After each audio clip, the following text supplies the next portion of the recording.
પાણી પીશો તો ગમે તેવી ઉધરસ મટી જશે। અનસીન અમદાવાદમાં આજે એક એવી દરગાહની વાત જ્યાં દર્શન કરવાથી જૂનામાં જૂની ઉધરસ મટી જાય છે। રમઝાન મહિનો ચાલી રહ્યો છે ત્યારે આજે તમને એવી દરગાહ વિશે જણાવો જેનું પાણી પીવાથી ગમે તેવી ઉધરસ મટી જાય છે। આ દરગાહનો પ્રતાપ એવો છે કે બીજા રાજ્યોમાંથી પણ લોકો અહીં આવે છે। હઝરત મુબારક સઈદની 500 વર્ષ જૂની આ દરગાહ ખાંસી પીરની દરગાહ તરીકે પણ ઓળખાય છે।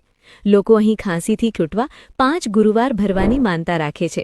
અહીં આવીને દરગાહ ફરતે પાણી ચડાવે છે, પ્રસાદી ધરાવે છે, અગરબત્તી પણ કરે છે। જો કે આના માટે પાણી ઘરેથી લાવવાનું હોય છે। દરગાહની આસપાસના લોકો કહે છે કે તમે પાણી લાવો ત્યારે તે સામાન્ય હોય છે, પણ દરગાહમાં ચડાવો એટલે પવિત્ર બની જાય છે। ક્યાં આવેલી છે આ દરગાહ? જાણવા માટે કમેન્ટમાં લખો લોકેશન।